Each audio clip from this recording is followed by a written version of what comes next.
Kia ora tātou.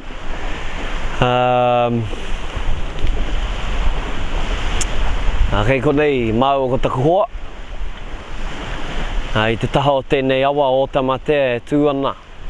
I te tuarima o ngā rā o kohitātea i te tau 2015.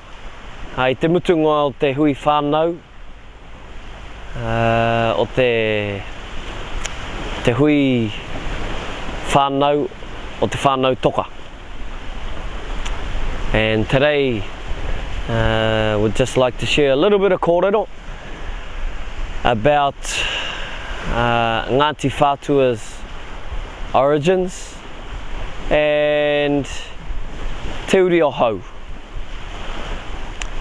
So we're standing here and this is Kaipara, where all tamatea marae stands, and we've just finished up the Toko reunion, and it's the 5th of January 2015.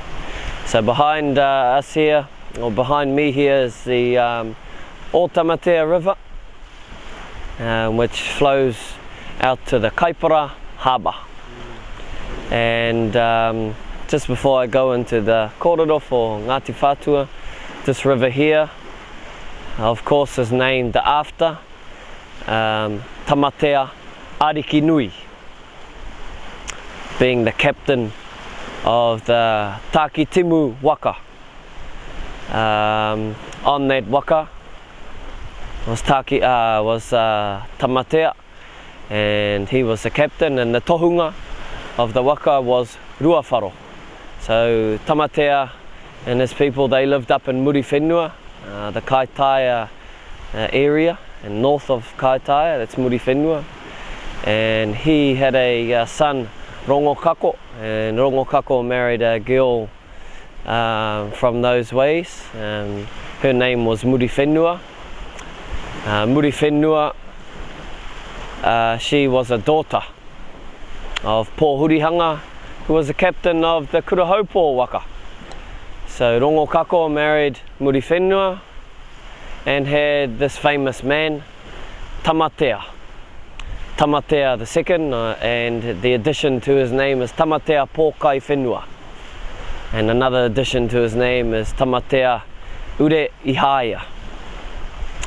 And so he was famous for travelling the length and breadth of Aotearoa, and he circumnavigated the whole country and gave a lot of names. So of course he ends up here, and he gave the name, he named this river after his grandfather, Tamatea Ariki, hence O Tamatea. And the river, the next river over, on the other side of Oneriri, of course is O Ruawharo, which he named after the tohunga of the waka Takitimu. So there you go, and then you go out the front of this river, down to the Te Komiti, and out front of Te Komiti Tinopai, and it goes out into the harbour, and the harbour is Kaipara. And so that was named by the Te Arawa people. And now at Poto, out at the mouth, the north head, Taramainuku lived there. Taramainuku is a grandson to Tamatekapua. Tamatekapua is the captain of the Te Arawa waka. Tamatekapua has two matakaka, and the younger brother Kahumata Momoi. Two matakaka has a whole lot of children, and just to name two, the eldest is Taramainuku, who resided here at Poto, and the baby out of them all is Ihenga. Ihenga, the name giver, who, similar to Tamatea Pōkai Whenua, he travelled a lot and gave a lot of names.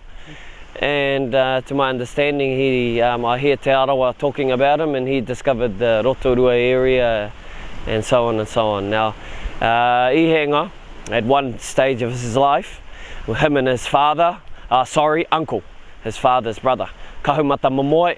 They journeyed up into the Hauraki to visit their relatives there.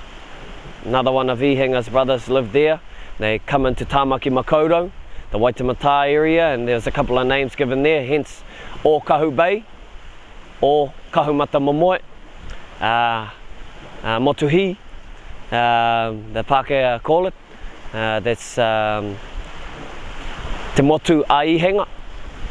And they cross across here and they stay with Taramainuku. There they are fed the root of the para. And the para, you have many types of fern, but the para is the biggest of all of those ferns, and they call it the king fern.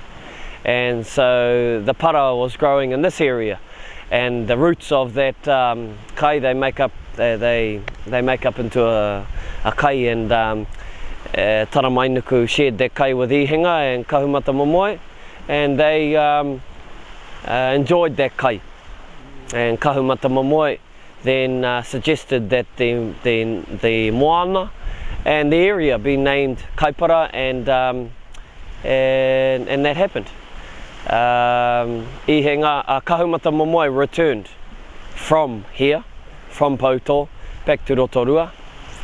Ihenga carried on to another one of his brothers who lived up in the Kawakawa, Moerewa area, and Taumarere, and stayed there. And there he collected the inanga, and he put it in a hui. And when he left there, he went back to Rotorua.